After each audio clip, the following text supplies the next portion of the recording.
Hi అండి, అందరికీ నమస్తే. Welcome to Mokshasri DIY. ఈరోజు వీడియోలో ఫుల్ ఫ్లేర్ అంబ్రెల్లా హ్యాండ్స్ ఎలా కట్ చేసుకోవాలనేది చూపిస్తున్నాను. చాలా ఈజీగా అర్థమయ్యే విధంగా ఒక 2-3 మెథడ్స్లో చూపిస్తానండి. సో ఫస్ట్ వచ్చేసి మనం బ్లౌజ్ మొత్తం ఫిట్టింగ్ చేసేసుకోవాలి. ఇప్పుడు ఆర్మ్ హోల్ రౌండ్ని ఎంత ఉందో ఒకసారి చెక్ చేసుకోవాలి. ఇక్కడ నాకు ఈ బ్లౌజ్కి వచ్చేసి 14.5 వచ్చింది. సో ఇలాగా ఎక్కడ సాగదీయకుండా నార్మల్గా ఇలాగ చెక్ చేసుకోవాలి. మనం కాలర్కి ఎలాగైతే తీసుకుంటామో అలాగా. సో 14.5 వచ్చింది. మీకు అర్థమయ్యే విధంగా ఫస్ట్ పేపర్ మీద జస్ట్ అలాగా ఎలా తీసుకోవాలనేది సింపుల్గా చూపిస్తాను. ఫస్ట్ మనము ఎంత లెంత్ కావాలనేది ఇలాగ మార్క్ చేసుకోవాలి. సర్కిల్ లాగా ఇలాగ మార్క్ చేసుకొని ఫస్ట్ మనము సర్కిల్ తీసుకోవాలి. సో ఇలా తీసుకున్న తర్వాత మనం ఆర్మ్ హోల్ డౌన్ ఎంత మనం హ్యాండ్స్కి ఎలా తీసుకుంటామో అలాగా ఆర్మ్ హోల్ డౌన్ మార్క్ చేసుకోవాలి.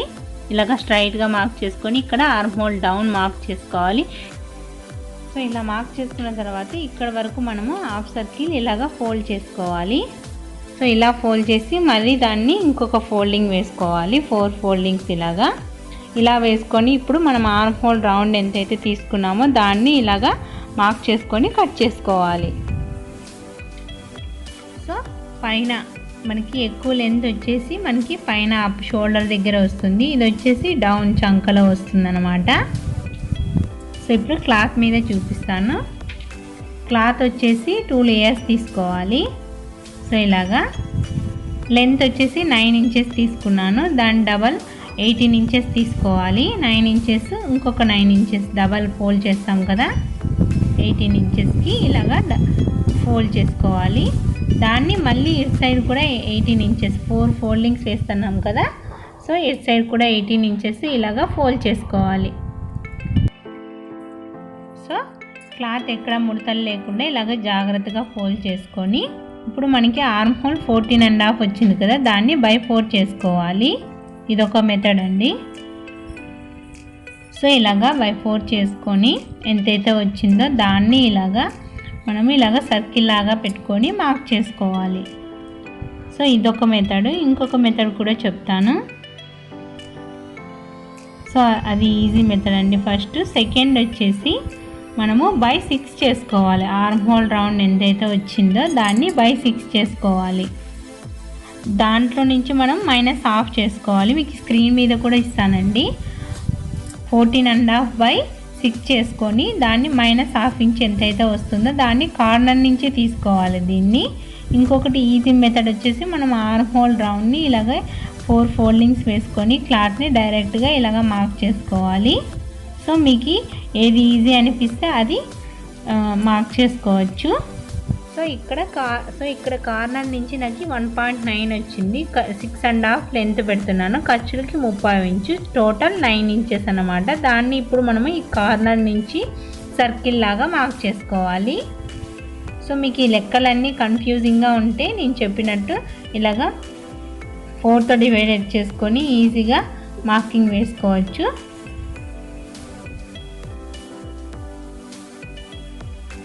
సో ఇప్పుడు సర్కిల్ కట్ చేసుకుందాం.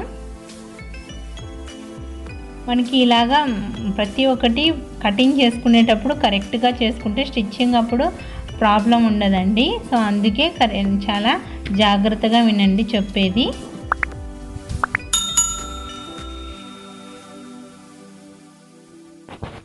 సో ఇలాగ సర్కిల్ కట్ చేసుకుందాం. సో కట్ చేసుకున్న తర్వాత దీన్ని ఓపెన్ చేసుకోవాలి.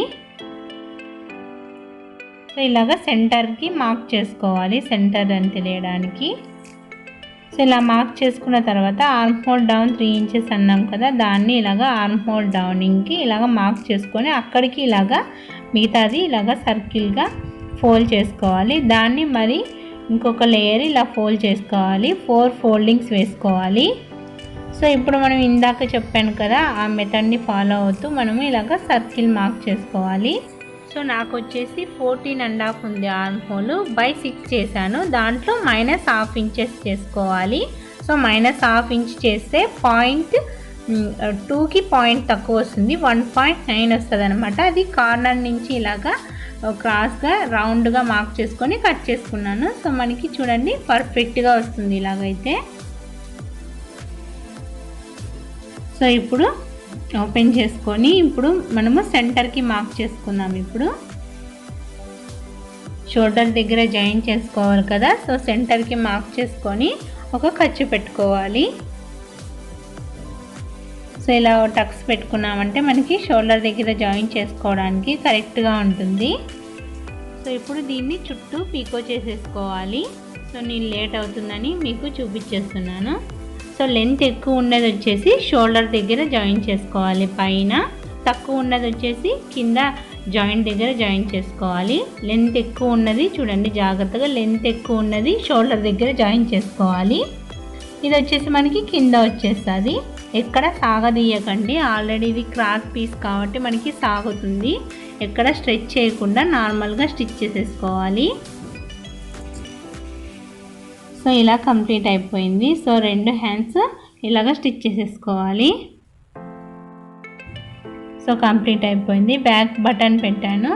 సో ఇది పీకో చేసేసాను, అది కూడా నార్మల్ మిషన్తో అండి. ఇది ఎందుకు చెప్తున్నానంటే నాలాగా జిగ్జాగ్ మిషన్ లేని వారికి యూజ్ అవుతుందని నార్మల్ మిషన్తోనే ఇంట్లో ఎలా చేసుకోవాలనేది ఆల్రెడీ ఒక వీడియో అప్లోడ్ చేశానండి. ఈ బటన్ ఎలా చేసుకోవాలనేది కూడా వీడియో ఉంది. సో మీకు దీనికి సంబంధించిన లింక్స్ అన్నీ కింద డిస్క్రిప్షన్ బాక్స్లో ఇస్తాను, ఎవరికైనా ఇంట్రెస్ట్ ఉంటే చెక్ చేయండి. సో హోప్ ఈ వీడియో మీ అందరికీ నచ్చిందనే అనుకుంటున్నాను. నచ్చితే ఒక చిన్న లైక్ చేయండి, యూజ్ అయింది అనుకుంటే తప్పకుండా షేర్ చేయండి. అలాగే సబ్స్క్రైబ్ చేయడం మాత్రం అస్సలు మర్చిపోకండి. అలాగే పక్కనే ఉన్న బెల్ ఐకాన్ని టచ్ చేశారంటే నేను అప్లోడ్ చేసే ప్రతి వీడియోస్ మీకు నోటిఫికేషన్స్ వస్తాయి. సో దెన్ మీరు ఫ్రీగా ఉన్నప్పుడు మిస్ అవ్వకుండా చూడొచ్చు. Thank you so much for watching.